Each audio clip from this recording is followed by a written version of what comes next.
Shalom, shalom, and welcome to our special presentation of Black History.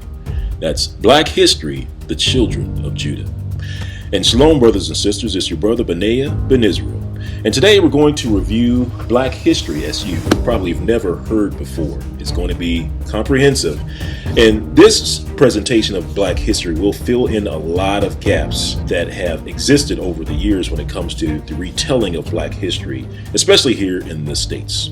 So first, let's get started because we have quite a bit of territory to cover. So let's get started. Let's start off by first reviewing the common ways that we research history today. So when we research Black history today, many folks use tools such as Ancestry.com or FamilyTreeNow.com. And now, these tools are good because they have access to official government records such as the U.S. Census, marriage certificates, death certificates, birth certificates, enlistment records, and slave manifests, just to name a few. And using these records, we are often able to at least go back and research our history back through the 1900s and the 1800s. For example, when I was asked by my father to research the history of my family, I was actually surprised to learn that my family had fought in World War I, World War II, the Korean War, and also the Vietnam War. Of course, I knew about that because my father was an Army Ranger in Vietnam. And that was, something to be proud of. However, I was also able to go back a little bit further in the 1800s during the time of slavery. And I learned that my family also served as slaves in Opelika, Alabama, which, believe it or not, I believe it's less than 200 miles from where I live today. And it was sobering for me to know that I live, not too far from where my family probably toiled in the hot sun and didn't have a good time in Alabama. It was a sobering thought for me. But, kind of stepping back, I was at least able to track my history back to the 1800s. And this is where the line of history for most African Americans, so-called African Americans, go cold. Now, we are able to supplement some of that. We are able to use tools such as, DNA tools. And DNA tools some of them are good as far as telling you that, 10% of you is related to Nigeria.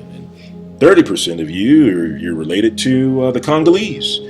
But it's not exactly what we're looking for, right? And then we also have the history that's taught in the public school systems today, which focus on the transatlantic slave trade, which it should. However, the transatlantic slave trade, that history usually only goes back to the 1600s. And so we're left with a history that only goes back to the 1600s, whereas other races or groups of people are able to go back much, much further than that. So from a Black history perspective, we are wanting more. Now, just to review some additional things that kind of play a part in Black history, over the years, we were given names to identify ourselves throughout our stay here, especially in the U.S. We were called African American, and some may be surprised to know that was a rebranding of a term that had been sporadically used before the 1900s. But of course, I think we give credit to Jesse Jackson for assigning the name African American to us here in the U.S.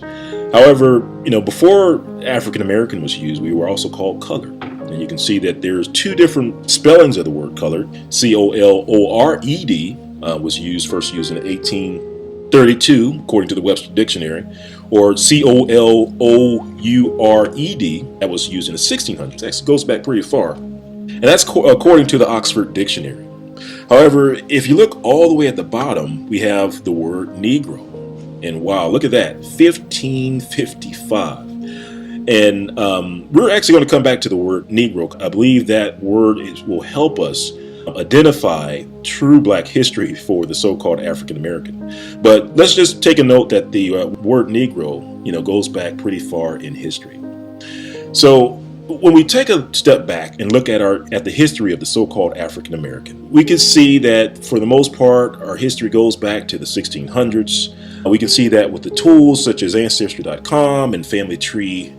now.com, those, at least for the so-called African American, those will take us back to the 1800s, and then we have some scholastic history books that'll take us back to the 1600s. But again, this doesn't go back far enough. There's missing history. In other words, we run into a roadblock, a brick wall, so to speak. And this is a brick wall that we've run into over and over again. Well, the time has come to go beyond this barrier. What we found in researching our history, we found that to get past this barrier, you need three things. And these three things are critical for us to reclaim the true history of the so-called African American. And here they are. So whenever Black history is taught, these three things are always, I repeat, they are always left out of Black history. For example, and I'm sure you see it there on your screen, the first thing that's left out is the Inquisition. Now, you may be wondering, why would we include the Inquisition in Black history? Well, you may be surprised to know that the Inquisition occurred around the same time as the transatlantic slave trade, by the same countries, in the same places that the transatlantic slave trade occurred in, against the same people. It's almost like a crime occurring. You had a suspect that was present in all the places that the crimes occurred, but no one questioned that suspect. And we know that doesn't make any sense. So we're going to read references pointing out the placement of the Inquisition in Black history. And then the second thing that's always left out of Black history are the papal bulls and the edicts. Now, if you don't know what a papal bull is it's a declaration that comes out of the Church of Rome. And a lot of these papal bulls are very significant for the so-called African American. I mean, we really do need to take some time to go back and read these papal bulls to understand what significance they have to the so-called African American. And same thing for the edicts. The edicts are declarations, and these are edicts or expulsion edicts that were issued by kings and queens, of heads of state. So for example, we're going to review an edict or an expulsion edict from Spain, or an expulsion edict from Portugal. And we will see that these two play a direct role in African American history. And then last but not least, the thing that is left out of our history has to do with the description, the true description of the Jews, of Spain and Portugal. We're going to zero in on Spain and Portugal. And now, the reason why we focus so much on Spain and Portugal is because this is where the transatlantic slave trade started, right? And this is where the Inquisition started. Again, I said it was the same country, same places. So we're going to tie these things back into so-called African American history. And what I'm going to show you is that when you plug these three things back into our history, you then get a continuous line of history from present day all the way back to, well, you'll see it goes all the way back to Jerusalem if we care to follow that path all the way back. However, we're not going to go that far back in this presentation. We are going to go back, however, I will say to probably, we're going to focus on the time just before the transatlantic slave trade started. So if you're looking at the screen, I have a timeline up on the screen, and you'll see that right in the middle, right at 1500 is where the transatlantic slave trade starts, right? So 1501, roughly 1501 is when the transatlantic slave trade starts.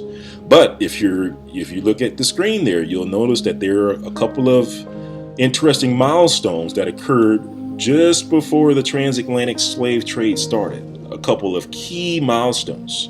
And also, if you look at the top, you'll see where the Inquisition was started around the year 1480. Although it was started, or at least authorized in 1480, it really didn't get started until the 1500s, right around the time of the transatlantic slave trade. So we're going to look at this. We're going to take a look at some of these papal bulls. If you go all the way to the left, you'll see the papal bull Dum Diversus. It authorizes conquest and slavery, in particular for Spain and Portugal. In Romanus Pontifex, same thing. And then also the papal bull that authorized the Inquisition. So a lot of this plays a part in so-called African American history. All right, well, let's get started. And so we're going to take a look at the time just before the transatlantic slave trade started. And the first thing we're going to do, we're going to take a look at the description of the Spanish and Portuguese Jews. And just before we get started, I do want to point out that the references that we use, we always use references that are older, that are from the 1800s or older. That's, when you open up a book, you look at the very first page, which is usually the title page. It'll have the title on there. It'll have the author on there. And then at the very bottom, it'll have the publication date. Well, what's important for us is the publication date. So we try to only use books in which the publication date is from the 1800s or older. From 1800s, 1700s, 1600s, you get it, right? So we tend to stay away from books that have a publication date of 1900 or newer, or like 1900 or 2012, 2002, that sort of thing, okay? And the reason why we do that is because in doing this research, we've noticed that there is a definite difference in the history that's contained in the newer books versus the older books. The books that were written in the 1900s and 2000s, they say something completely different than the books that were written in the 1800s and older. So for this, you'll see, I'll try to point out some of these publication dates if we can get to them. And also, just from logistics, the references contained within this video, I usually post them on the website as https://Benea for Israel, the number 4, Israel.org. And I should have a link up here shortly. But it's just that if you want to take a look at these references yourself, read these books yourself, you're more than welcome to do so. And actually, I encourage it because oftentimes you really don't believe something until you read it yourself and you put the work in yourself. So the whole point of this presentation is to empower you to go and look up your own history and to read it for yourself to see what other people said about you, right? To see what they said about you. Because I didn't write any of these books, like all these books that we're getting ready to review in this presentation. None of them were written by Benea. Zero, none of these books, okay? So just want to put that out there before we get started. Okay, so let's get back to it. So first thing we're going to take a look at is the description of the Spanish and Portuguese Jews. The Spanish and Portuguese Jews. All right.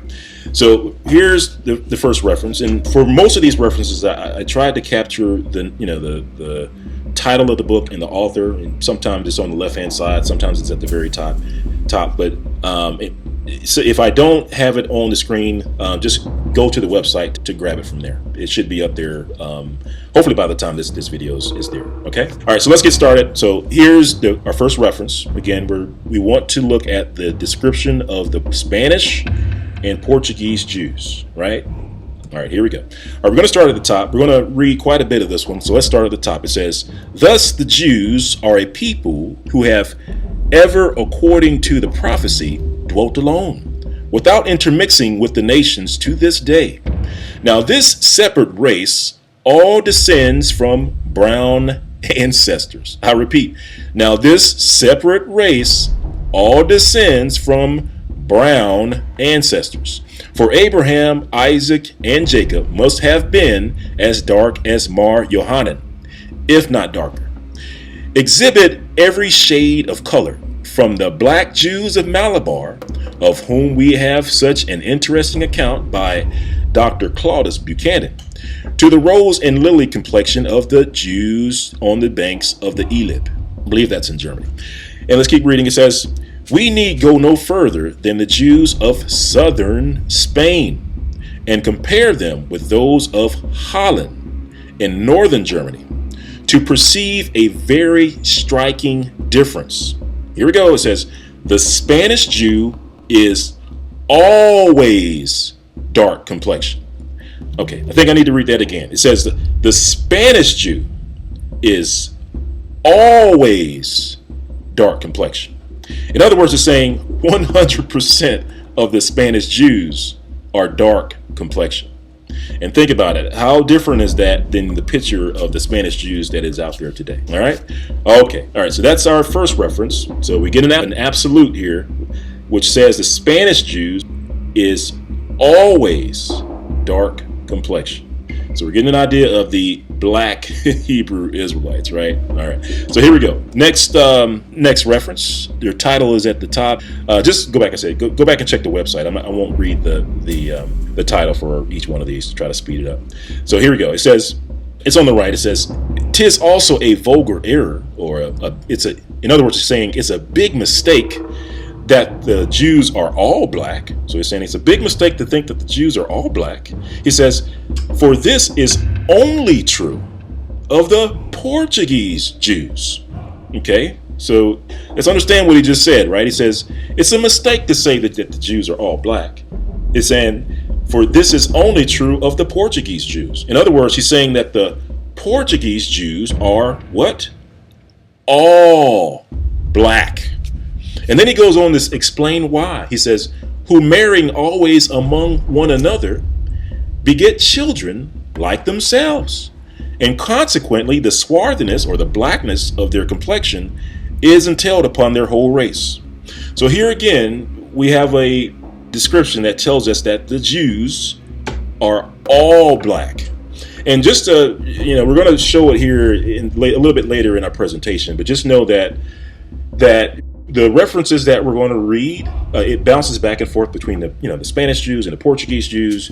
And the thing to keep in mind there is that the Spanish Jews were actually expelled. They were told to get out, and they came out of Spain, and then they migrated over to Portugal. So that's why, sometimes when it says Portuguese Jews, just know that when it says that, it's sometimes referring to the native Portuguese and also the exiles which came from Spain. So it's actually talking about both of them. But either way, when we look at this reference, it's telling us that they're all black, right? They're all black. I won't belabor the point there, but just folks who get bent out of shape when we say black Hebrew Israelites, and they respond as if that's a something of the imagination. You can see here that it's not, right? It's not. I literally have over 50 of these. I want to say I stopped counting after a while, but I believe it's over 100 of these references, in particular that focus on the Portuguese and Spanish Jews. But I'll spare you those references, and I believe in here I only have about 10 or so. But there are more of those references around, so be assured of that. All right. Okay, so let's go over to our next reference, and for this, let's see. Start at the top here. It says, "Though thus separate from the African population, they are black and resemble the other Negroes in every respect as to physical character." It said, "It is probably in allusion to this case that Pennington in his textbook says, the descendants of a colony of Jews originally from Judea settled on the coast of Africa are black." All right. And I'm going to skip down to the bottom. There's another little section on the bottom where it says, "The Portuguese who planted themselves on the coast of Africa a few centuries ago have been succeeded by descendants blacker than many Africans." Okay, so on our next reference, and hopefully you can see this reference. If not, I'm just going to read it to you. It says, "As I tentatively survey the Jewish population on the streets of London," it says, "I fancy I could perceive three different cast of features." And it says, "The first, Jewish, par excellence, and never to be mistaken." And as we continue to read about the first form, I'm going to jump down here to midway where it says, "Of the first form, I need say little to you, begging you merely to recollect that the contours convex, the eyes long and fine, and the outer angles running towards the temples, the brow of the nose apt to form a single convex line, and the nose comparatively narrow at the base, the eyes consequently approaching each other, lips very full, mouth projecting, chin small, and the whole physiognomy, or the way they look, when swarthy or when black, as it often is, has an African look." All right, so I threw this one in there. This reference in here because it's a good reference to show that the Jews have an African look. Because sometimes we do get people that say, "Okay, all right, so we give up. we'll admit the Jews are black, but they don't look African.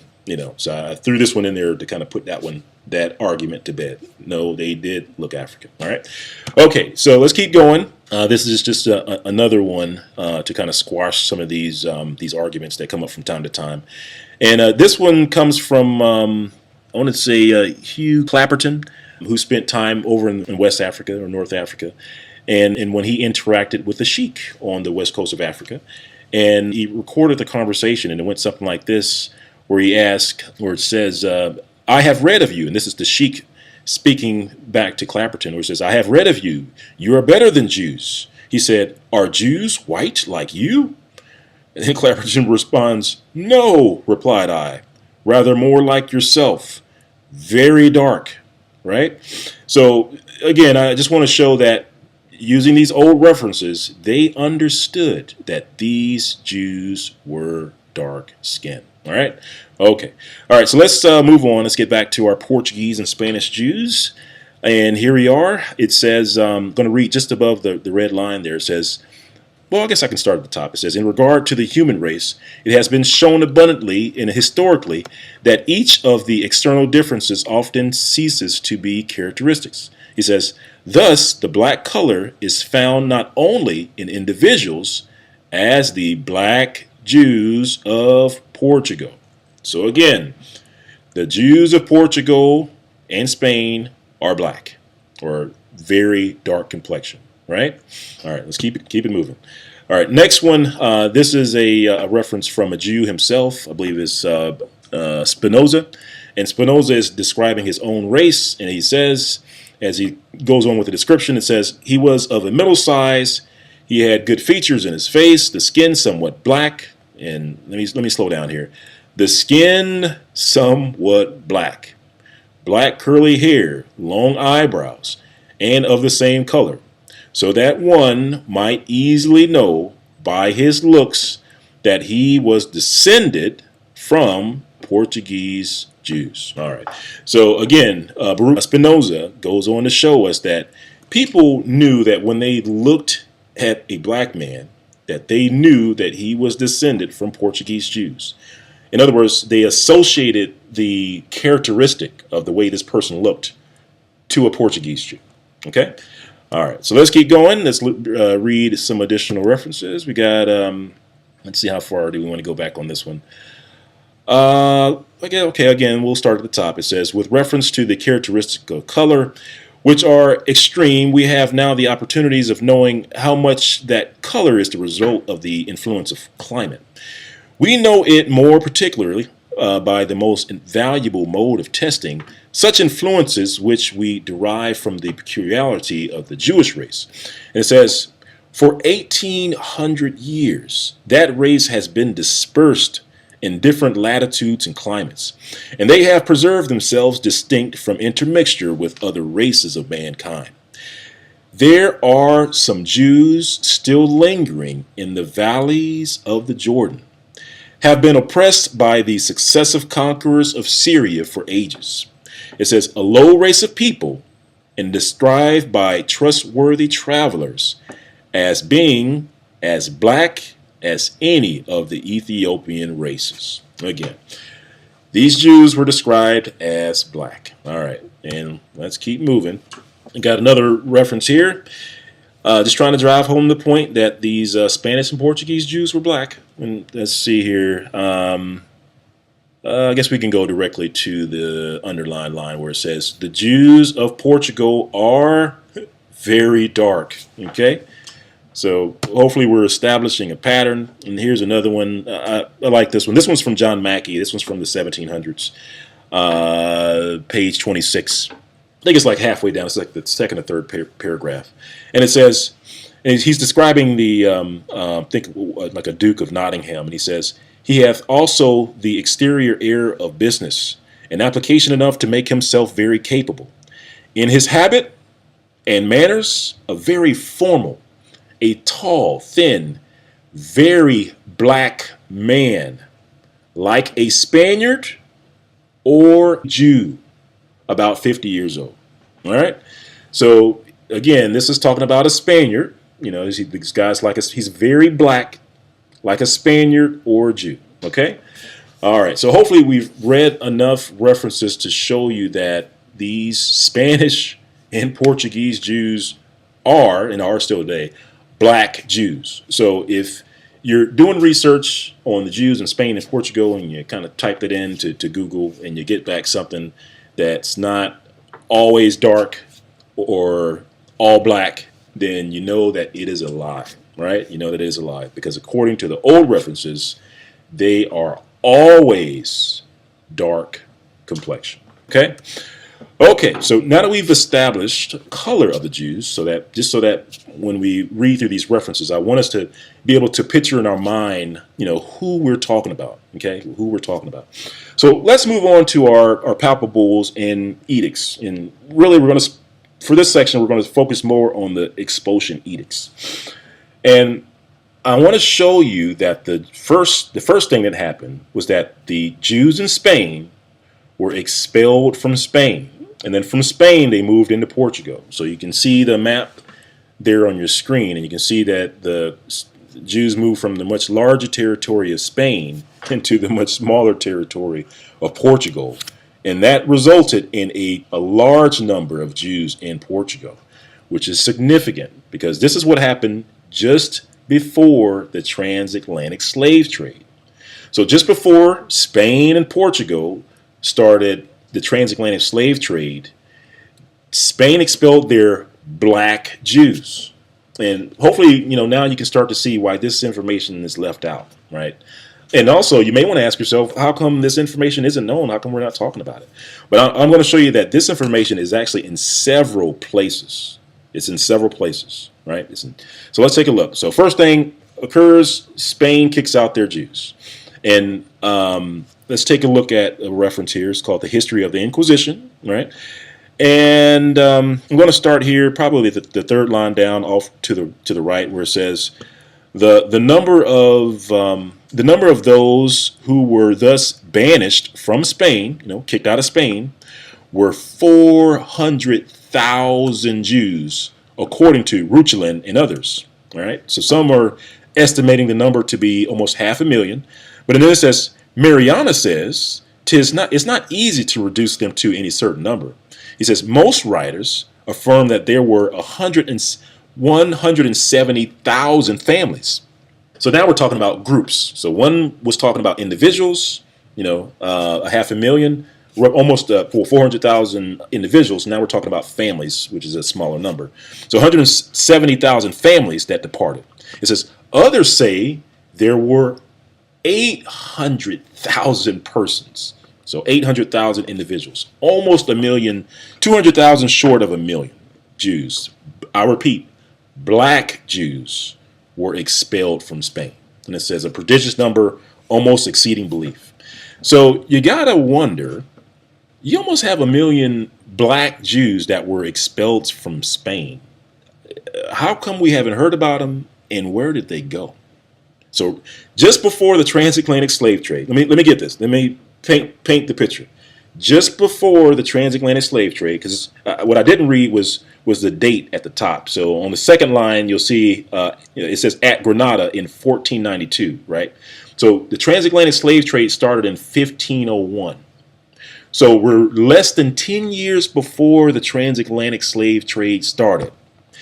Spain kicks out almost a million black Jews.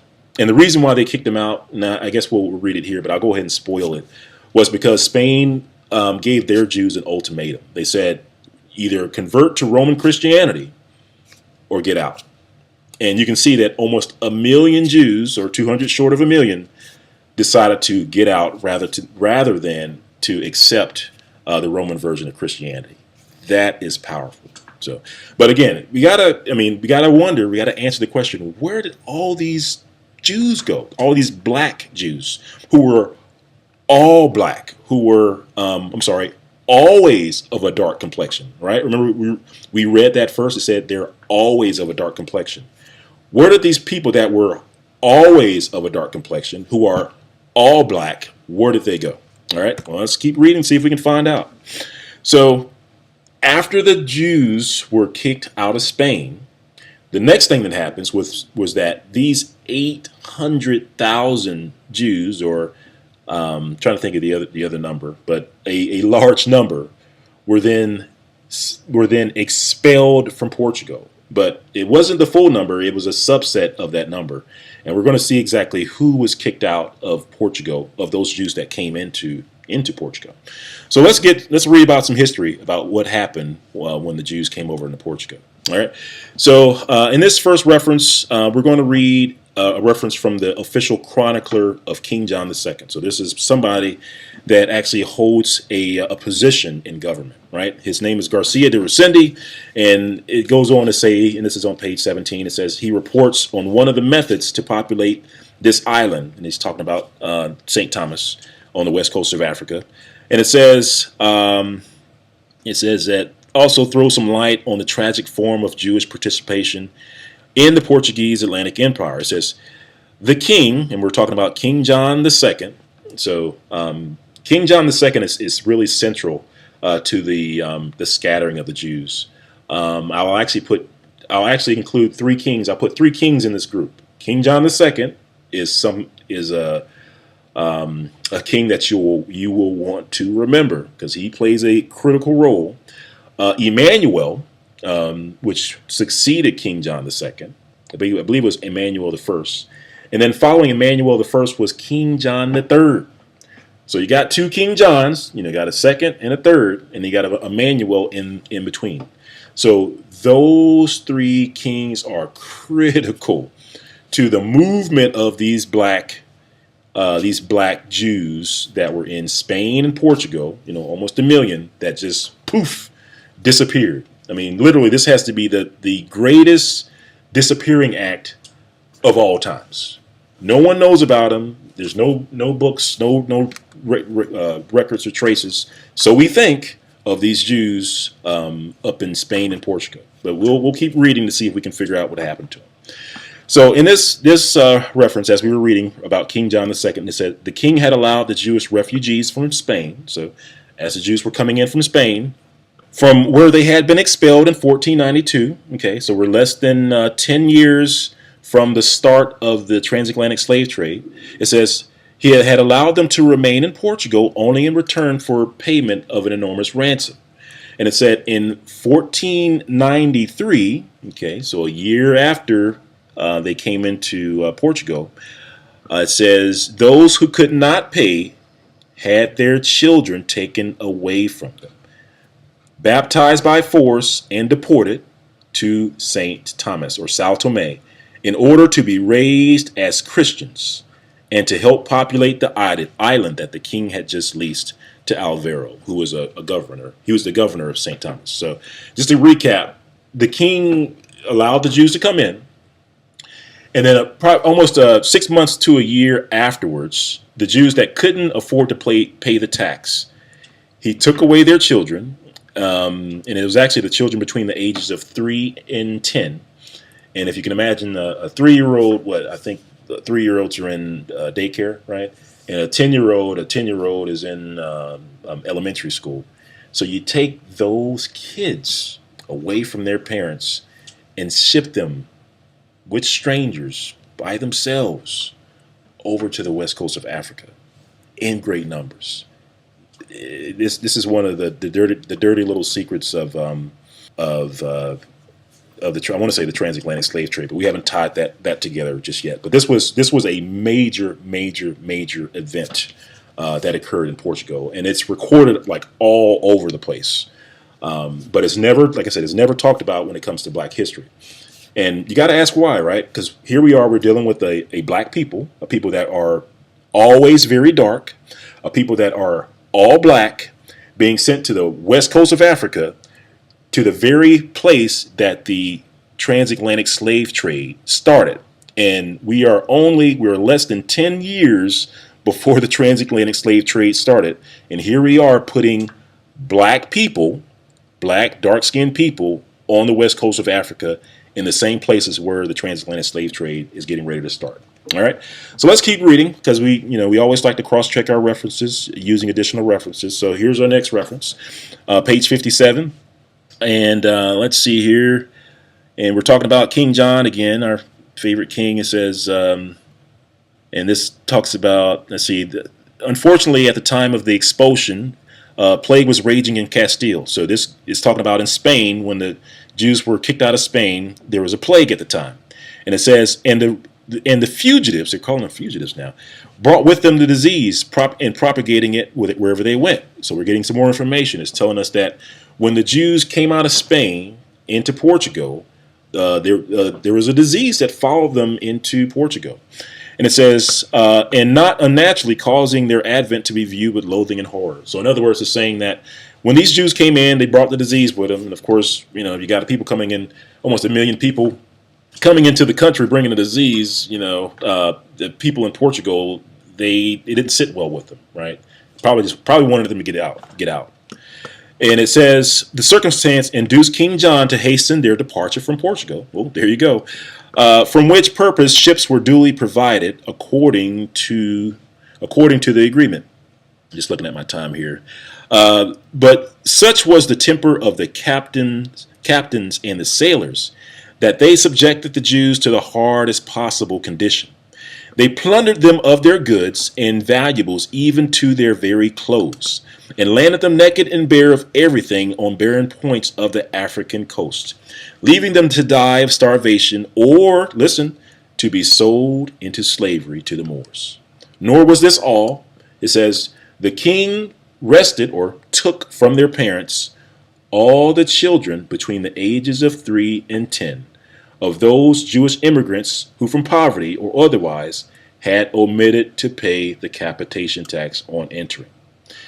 And it's actually saying that there were some other reasons why the children were taken from their parents. It says, or who were forced to remain in Portugal. So those that couldn't leave Portugal, that were forced to remain, it says, had them transported to the newly discovered island of St. Thomas. All right, so again, in this reference, we see the same thing that we read in the first reference. The Jews came over, the Spanish Jews, these always dark complexion Spanish Jews, almost a million, came into Portugal.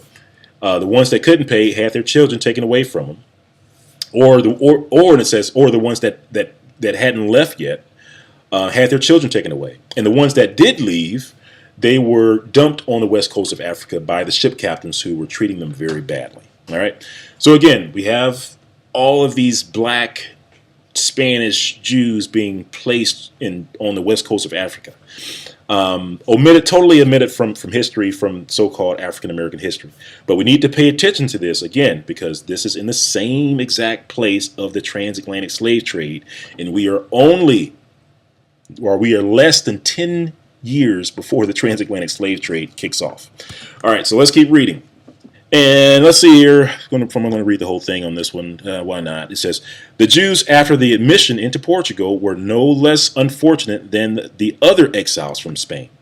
It says, in the year 1493, when King John II conferred what is that word? Sovereign, I'm not sure what that word is, of St. Thomas Islands upon Don Alvaro. In other words, he assigned the island to Don Alvaro. He is the governor. He said he obliged the latter to people it. So he wanted the governor to people this island. And it says, for this purpose, he ordered that all the Jews should have their sons and daughters of tender age taken away from them, and that after the baptism of the latter, these should have been handed over to Don Alvaro for the purpose of peopling the said island of St. Thomas. Okay, so it's saying the same thing over and over again. The children of the Jews, these young children were taken from their parents and sent over to the west coast of Africa. However, one thing we haven't touched on yet is the number of children that were sent over. Was it just a few? Was it just 1,000? I've seen references that talk about, just a handful of Jews getting over there. But let's take a look. Like I said, there are plenty of references around that describe this major event that occurred in Portugal, right? By King John II. This is King John II that we're focusing on so far. All right, so on to our next reference, and this one says, the sons and daughters shall be given unto another people. It says, how exactly has this prophecy been fulfilled in several countries, especially in Spain and Portugal? This is referring to the biblical prophecy. It says, in the former of these kingdoms, the Council of Toledo decreed that the children of the Jews should be taken from them and educated in the Christian religion. When they were expelled, all under 14 years of age were forcibly detained to baptism. Okay. So again, just another reference talking about the same event. Again, a major event of having these these always dark complexion, all black Jews sent to the west coast of Africa. But let's see if we can get some numbers from this thing. Let's see here. It says the first design of settling there was in the year 1486. But perceiving how many had perished in the attempt, in that they could better agree with that of the continent on the coast of Guinea. So if you don't know, Guinea's on the west coast of Africa. And I'll pull up a map here shortly. And it says, it was resolved by King John II of Portugal that all the Jews within his dominion, which were, listen, vastly numerous. Wait a minute. So the Jews, these black Jews, were vastly numerous in Portugal just before the transatlantic slave trade? Well, let's keep reading. It says, these Jews, which were vastly numerous, should be obliged to receive baptism or, upon refusal, be transported or sent to the west or to the coast of Guinea, which is the west coast of Africa, where the Jews had already where the Portuguese had already several considerable settlements and good trade, considering the time since its first discovery. Okay, so again, we are seeing that the Jews were sent over to the west coast of Africa, and we're seeing that the Jews were vastly numerous, right? Vastly numerous. All right, next reference, and it says, all Jewish children below 14 years of age were torn from their parents' arm, dragged into the church, baptized. Those under 3 years of age were given to Christians to receive a Christian education, or in other words, to be raised as slaves. And we're going to come back to this here, because another point too was that these Jews were taken from their parents, and the whole purpose was for them to become Christians and to be raised as slaves, right? And again, what I tell folks is, these are my words. This is what these authors wrote in their books, right?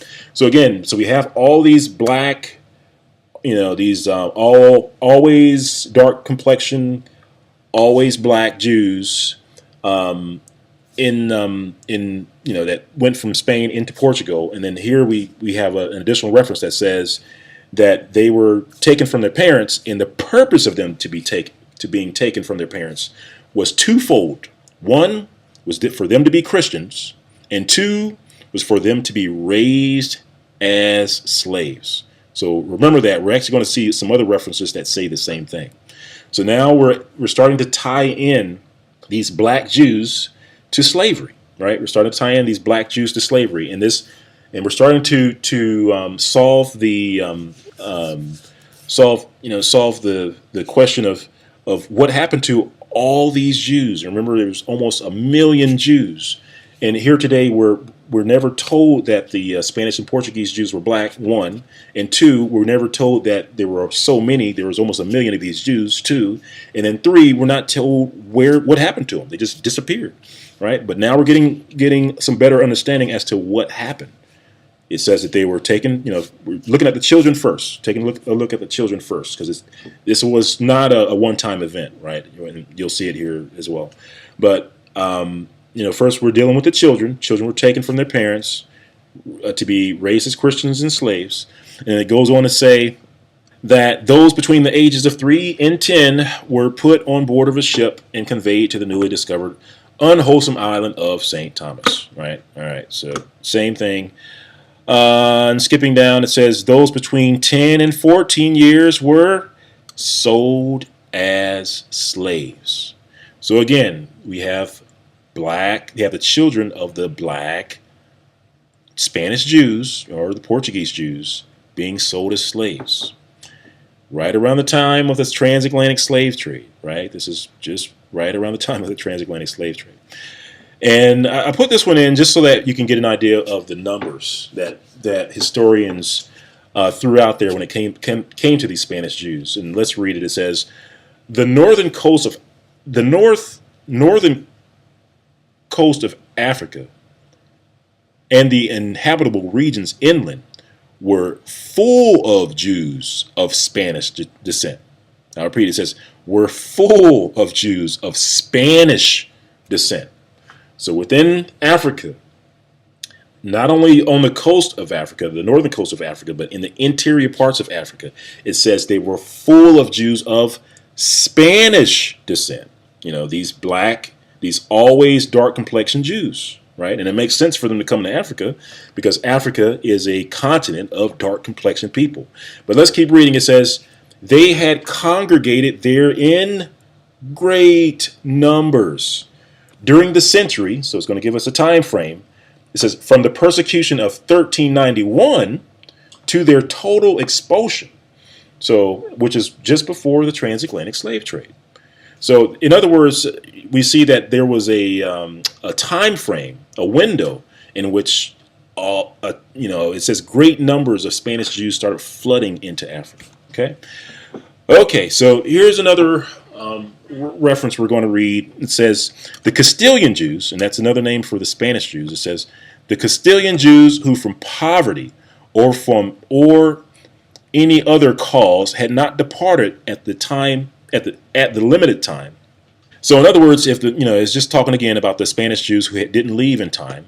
It says the king ordered should be taken for slaves according to the term of their entrance. So again, we're talking about Portugal, slaves coming in, and they couldn't leave in time. There's some references to show that the Portuguese King John did some funny business with the ships, and he literally didn't allow them to leave, right? And then they ended up taking their children. But it says his inhumanity. Well, I'm sorry, I didn't finish reading that. It says the king ordered should be taken for slaves according to the terms of their entrance, and distributed them to whomever asked for them. It says his inhumanity did not cease there. It says he tore their young children from them and had them baptized, being at the time desirous of peopling his newly discovered acquisition on the coast of Africa, the island of St. Thomas. He sent them to it. And with the governor, Olivero, we read about Olivero, listen, it says, so that being separated from their parents and marrying people in the island, they might become good Christians. Sorry about that. Screen flipped on me here. So we see that the purpose of them being sent to the island was for them to be separated from their parents. And then the plan was for them to marry people on the islands and to people the islands, right? Because remember, we read his intent was to people the island. He wanted to populate the island. So he wanted these children to have kids, right? And to populate the island. This is very, very, very, very, very important. Okay, this is very important. So that here we are, and let's get our timeline straight. So in 1493, we'll say 1493, we're starting to send these children to the west coast of Africa, and the whole point is for them to populate the island, get married, have babies, and to become Christians. And also keep in mind that so-called African Americans today, that the unique characteristics of so-called African Americans today is that we don't know our history.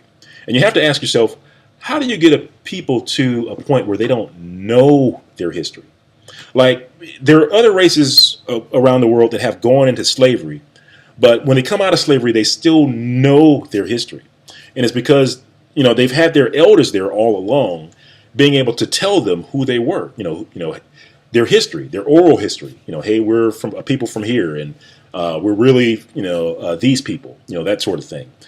But it's when you separate children from the elders who are able to teach history is when you start to develop a people who don't know their history, right? So that's why I say it's important to see that the kids were separated from their parents, and when they were separated from their parents, they were actually being separated from their history, and this explains a lot with so-called African Americans. However, we haven't really tied it back to so-called African Americans just yet, using these references, but we will here soon. So let's keep reading. Okay, so so far we've read about the expulsion of the children under the King John II to the west coast of Africa. Now let's talk a little bit about the Inquisition. So here we are. We're talking about Ferdinand. I think it's a king and queen of Ferdinand was a king of Spain at the time. And it says, let's see, it says, and Ferdinand subdued the Moriscos, and said subdued the Moriscos, the descendants of the above Moors. It says many thousand were forced to be baptized or burnt, massacred, or banished, and their children sold as slaves. Besides, innumerable Jews who have shared the same cruelties. All right, so we're talking about the Jews and the Moors. Let's see, chiefly by the means. Oh, I'm sorry, I stopped too short. It says, besides innumerable Jews. So when it says innumerable, a lot of Jews, right? If something's innumerable, you can't count it because there's so many. And it says innumerable Jews who have shared the same cruelties, chiefly by means of the infernal Inquisition. Okay, so that's why I put this references in here, just so that you can see the Inquisition also enslaved the Jews and also actually placed them on the west coast of Africa.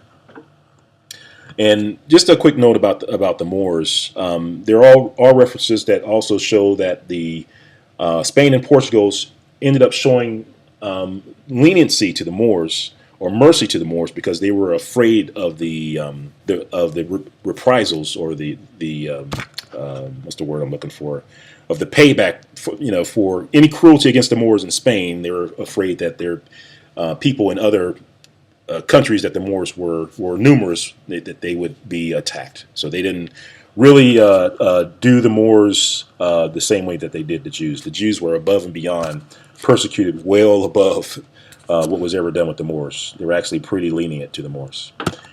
Okay, so let's keep reading. And on our next reference, it says, let's see here, and this is another one about the Inquisition. You can see the word inquisitors in that top paragraph, but we're going to drop down to the second. And this is a person about a Jew that's refusing to accept the Roman version of Christianity. And it says, for refusing to ratify those extorted confessions, after having thrice borne the torture. So the Inquisition was all about torturing their victims, either burning them. There is a long list of tortures that the Inquisition did to the black Portuguese and black Spanish Jews. I won't go into that detail here in this presentation, but just know that there is a long, gruesome list of tortures that were carried out against these black, always black, always dark complexioned Jews. And yeah, it was pretty bad. Actually, just a quick note about the Inquisition. Oftentimes, when people try to explain or compare the transatlantic slave trade. Sorry, I got lost there.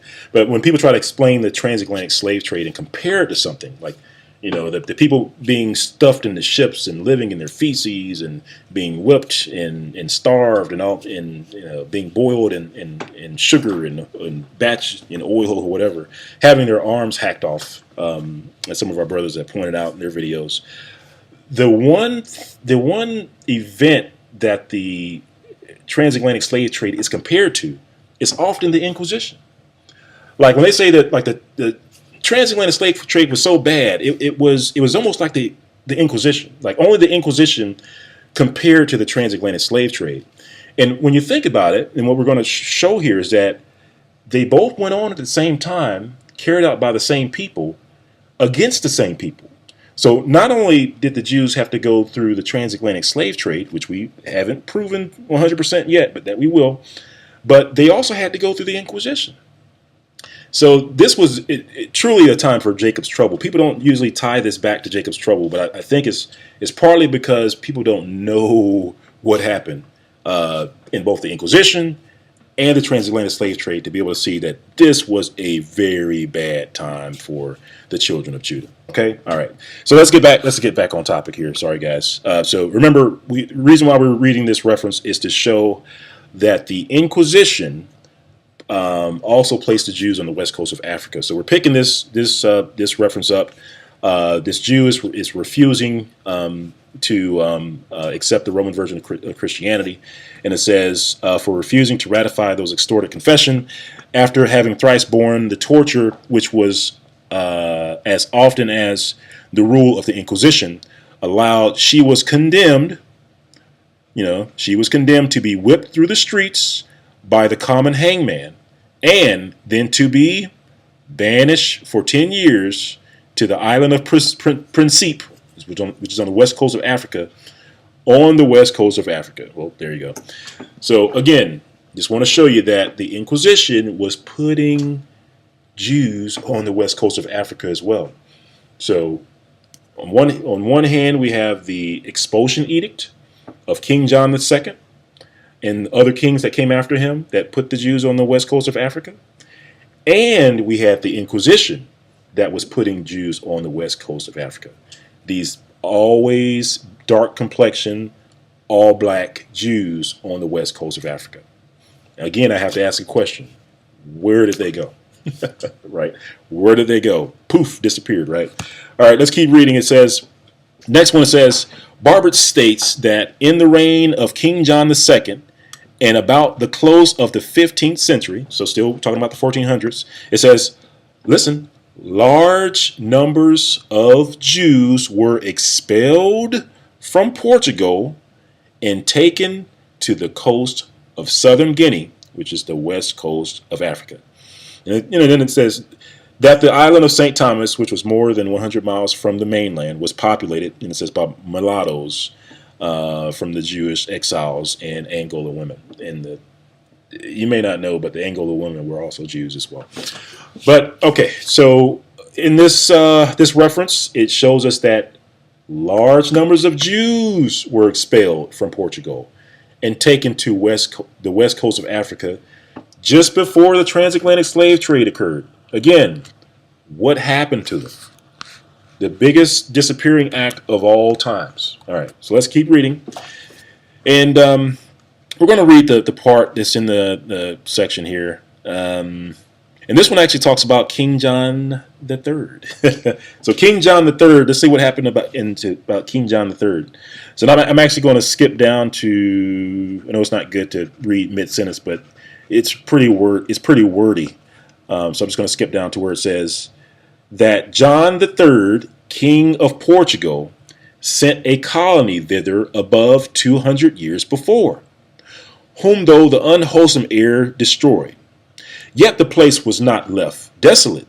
For he, King John III, sent new inhabitants, who first settled Guinea, west coast of Africa, next Angola, a little bit south. That includes the Congo and Angola, which is a little bit south of the west coast of Africa. Well, it's the west coast of Africa, but it's south, central and South Africa. And then it says, who first settled Guinea, next Angola, and lastly on the island of St. Thomas, we've talked about that so they might be better used to the air. And it says that the said king, King John III, sold all those Jews for slaves that are on the west coast of Africa that refused to embrace the Roman religion and caused their children to be baptized, from whom these children, coming thither, west coast of Africa, in great numbers. And it says most of the present inhabitants were descended. So again, author after author tells us that these Jews were sent to the west coast of Africa. And I do want to take the time to point out that the Jews that were sent to the west coast of Africa were actually the Jews that were resisting the Roman version of Christianity. In other words, when the Spanish and the Portuguese gave the Jews an ultimatum, they said, "Hey, you can either stay, become Roman Christians, or you can leave. But if you leave, we're going to take your kids from you, your children from you." I want to point out that the children that were shipped to the west coast of Africa were the children of the Jews that were resisting the Roman version of Christianity. Okay, so I want to make sure we understand that I call them the rebels. I'm in some of my videos I call them the rebels, but these were the children of the rebel Jews. These were the children of the Jews that did not want to accept the Pope as the replacement of Christ. These were the children of the Jews that did not want to throw away the Sabbath. These were the children of the Jews that did not want to throw away the law, statutes, and commandments of the Most High Yah. These were the children of the ones that stood up against the Roman version of Christianity. And yet they were sent to the west coast of Africa for the purpose for them to be made Christians and, remember our references, to become slaves, right? And to become slaves. So just want to make sure we understand who, the children, the description of the children that were sent to the west coast of Africa. And also, I do also want to show you a map just so that you can get a visual of where these children were sent. So whenever we read in these references where it says Guinea, that's going to be this, for the most part, this yellow territory here on the map. And then Angola is a little bit below the yellow territory. Well, not a little bit. It's a lot. It's the territory below the yellow territory on the map. And there's also a small territory up here. I want to say it's in Senegal up here as well. That's not shown.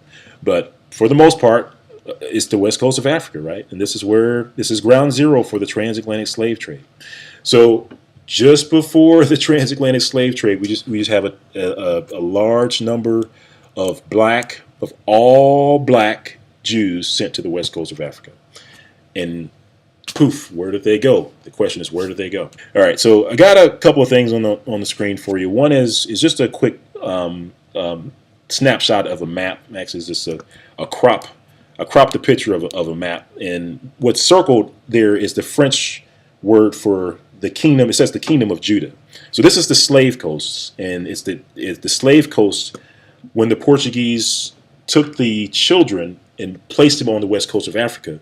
The Portuguese then named pieces of the west coast of Africa, or part of the west coast of Africa, and they called it the kingdom of Judah. So let me say it again. The Portuguese took these children, these Jews, these children of Judah, from Portugal, put them on the west coast of Africa. Then they named part of the west coast of Africa the kingdom of Judah. And let's read about it. You can see it on your screen there. Let me see if I can zoom in. Well, I'll just read it for you.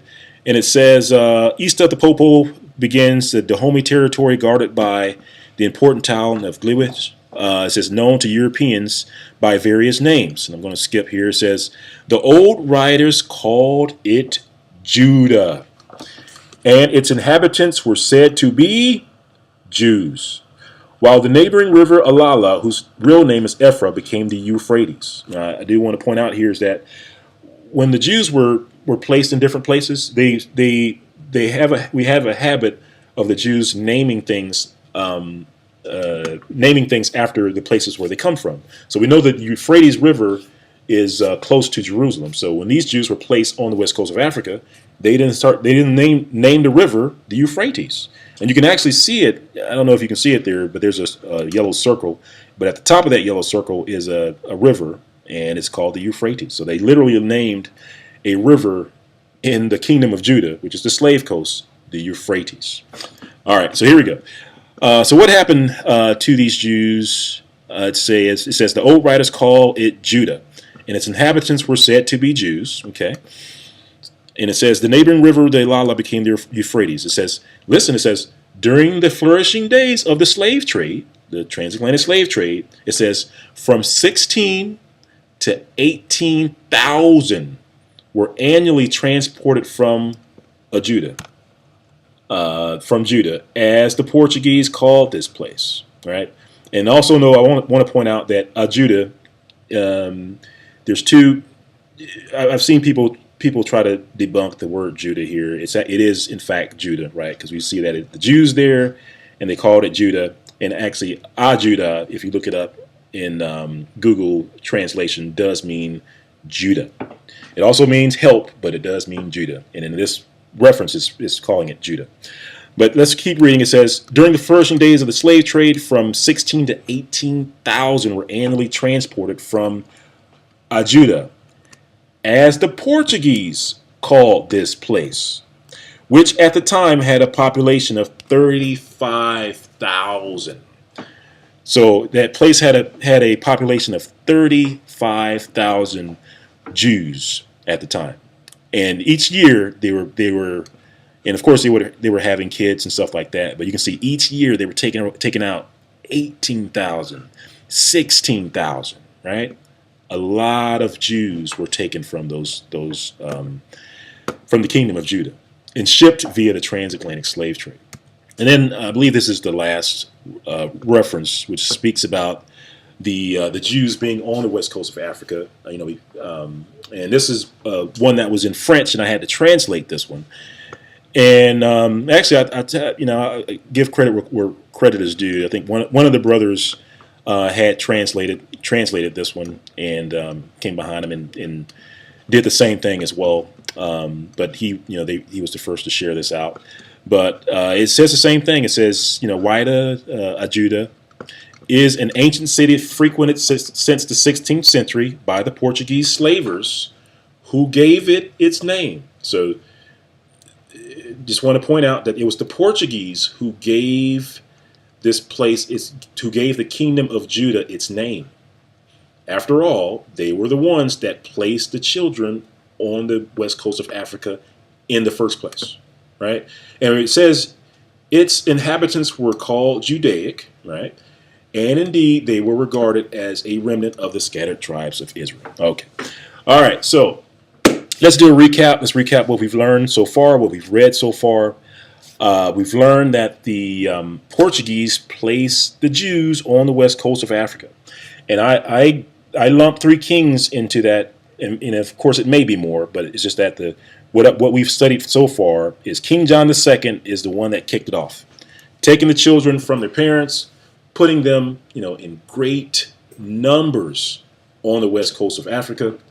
We also read a reference from King John III, who also placed the Jews on the west coast of Africa in great numbers. So it looks like there were multiple waves of children being placed on the west coast of Africa. And then we followed that up with references to show that these children were indeed made to be slaves and then shipped out, of course, through the transatlantic slave trade. One of the places that the children were placed was called the Kingdom of Judah. It was named that by the Portuguese who were sending them there. And then it also told us that they were sent out as slaves. Okay. All right. So now that we've read about the Expulsion Edicts, and we also read just a little bit about how the Inquisition also put the Jews on the west coast of Africa, and we read about the Jews being made slaves, let's take a look at a few things. I want to ask you a question. What did they call these Jews? Let's think about that for a moment. So these Jews were taken from Portugal, placed in Spain. My question is, what were these Jews called? All right, so if you're stumped, like most folks are, let's take a look. Let's start off by, remember we were looking at that word Negro at the very top, at the beginning of our presentation. So let's take a look at the word Negro, and we're going to look at the definition of the word Negro in the Oxford Dictionary. And it says, Negro, it means a member of a dark-skinned group of people originally native to Africa south of the Sahara. Okay, so in other words, Negro means a person, an African person, a dark-skinned African person, right? A native dark-skinned African person. But then if we keep scroll all the way down to the bottom, it says usage. It says the word Negro was adopted from Spain and Portugal. And then it says, and first recorded from the mid 16th century, so during the 1500s. So in the 1500s was when the word Negro meant a native African dark-skinned person. Okay, but let's like we always like to cross-check our references. So let's cross-check that with Webster's. So Webster's dictionary says pretty much the same thing. It says Negro, a member of a race of humankind native to Africa, and classified according to physical features such as dark skin pigmentation. Okay, pretty much in the same in alignment with the Oxford Dictionary. And we're going to take a look at the usage that the first time it was used according to the Webster Dictionary. It says, wow, look, it's giving us an exact date, 1555. So according to Webster, in 1555, the word Negro was first used to mean a native African. It was in 1555. So I'll tell you what, let's take a look at the reference that Webster was referring to. So we're going to go to 1555. So this, what you're looking at is a book that was written in 1555. You can see it, I have it underlined, right? It says publication date 1555. And what I underlined for you is the first time that the word Negro was used to refer to someone that was a native African, right? So the first time that the word Negro meant a native African was in 1555. And look, it's referring to someone that was in Guinea. It says Negro de Guinea. Okay, you got it? So the first time it was referring to a native African was in 1555, and it referred to a Negro of Guinea. All right, so let's keep going. Let's keep going because we want to dig in a little bit further. So we went to the etymology online to look up this word Negro. So again, we're seeing the same thing. Negro, 1550s, means a member of a black skin race of Africa, right? 1550s. But before the word Negro meant a member of a black skinned person of Africa, let's go up one box. The box above it says Negro, Portuguese, black. Negro, Portuguese, black. So before 1550, the word Negro meant Negro. It was a Portuguese black. So in other words, it was a Portuguese word for black, right? So let's look at that on our timeline. Here we are. We look at the word Negro. It's at the bottom. You can see in roughly 1555, the word Negro meant an African people. But before then, I have question marks. Before 1555, what did the word Negro mean, right? And just to take a look at the timeline before 1550, we have a couple of things happen, right? We have the Jews being expelled. We haven't really talked about the palpables, but the Jews were at least expelled from Spain right before the transatlantic slave trade, and they were placed on the west coast of Africa. And the whole point of them being placed on the west coast of Africa was for them to become Christians and slaves, and they were to people the island, right? Because they ended up having those kids marry those Angola women who were also from the tribe of Judah. So after the kids were placed on the west coast of Africa, and they married the Angolas, after a little short time after that was when, and they were placed. Remember in our reference, they were placed on Guinea. So here we are in Guinea. They were being placed on Guinea, and then a few years later, then we have a definition of the word Negro to mean a native African in Guinea. All right. So hopefully you're seeing things are starting to kind of line up here, but we need more, right? We need some more proof. So first things first. You may not know that the Jews were called by another name. The Jews were called by another name. And let's read it. It says, in Portugal, the name, in Portugal. So again, we're talking about Portugal, who were the ones that took the Jews out and put them on the west coast of Africa, right? You'll learn that Portugal hated the Jews with the passion. And you can probably see that, right? So in Portugal, it says, the name of a Jew is a term of such high reproach that the government found it necessary to enact a law which forbid any person to call another by that appellation or by that name. It said, if a man who is styled a Jew it said, if a man who is styled a Jew to his face stabs the offender, the law does not condemn him. So, in other words, if a person is called a Jew to his face and the other person were to kill him, it said the law did not condemn the person for killing that other person, right? Because they couldn't call a Jew, or they couldn't call a person a Jew. They could not use that name according to this reference. So then the question comes: what if they can't? If they couldn't call a Jew, what did they call him? I'm sure you're probably already guessing, but let's take a look. So we read this. I pulled out this reference before, but let's take a look. So we're going to go back to the time of King John II again. This is during the time of the expulsion. And it says, King John II in 1492 expelled all the Jews to the island of St. Thomas, which had been discovered in 1471, and to other Portuguese settlements on the continent of Africa. Okay, so I do want to point out that King John II not only sent them to the island of St. Thomas, but also to other places on the west coast of Africa. And that's also what this reference is pointing out. So, yeah, they went to St. Thomas, but they also went to other places on the west coast of Africa. And it says, and to other Portuguese settlements on the west coast, and to other Portuguese settlements on the continent of Africa. And listen closely, it says, and from these banished Jews, the black Portuguese, as they are called. First thing we need to point out here is that it is the banished Jews that are called black Portuguese during the time of King John II.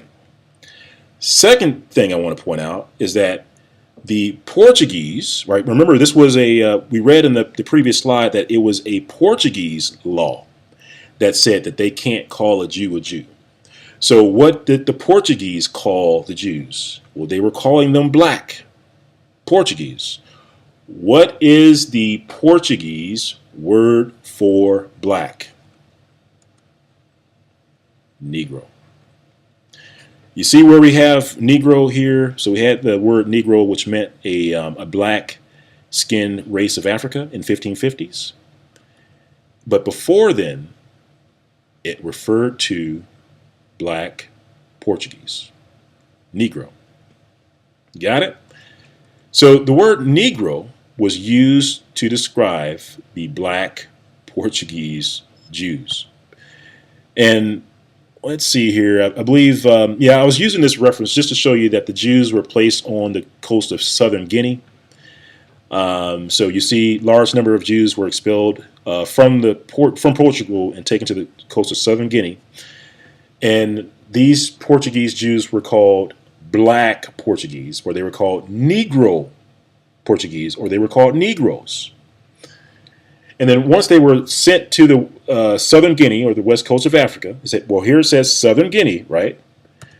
The very first reference that the Webster Dictionary says was used to describe how can I put it? The very first reference, which meant a native African people, referred to Negroes of Guinea. All right, Negroes of Guinea. So the whole point of these references is to show that the Portuguese were called Negroes. The Portuguese were called Negroes. I'm just going to backtrack here just so that you can see where it says These banished Jews, the black Portuguese, as they are called. The word black in Portuguese is Negro. So these Jews were called Negroes. Okay? And just as another, I wanted to throw another reference in here, and that's one of the ones I've put in other videos where it says, the Jews are composed of 3 or 4 separate racial elements. The Asiatic Negroid strain shows itself occasionally in curly hair and the long eye and proportions of the skull. The Jewish hybrids with the Negro in Jamaica and Ghana reproduce most strikingly the Assyrian type. So now this reference makes a little bit more sense, knowing that the Portuguese called their Jews, their expelled Jews, Negroes. Okay? All right.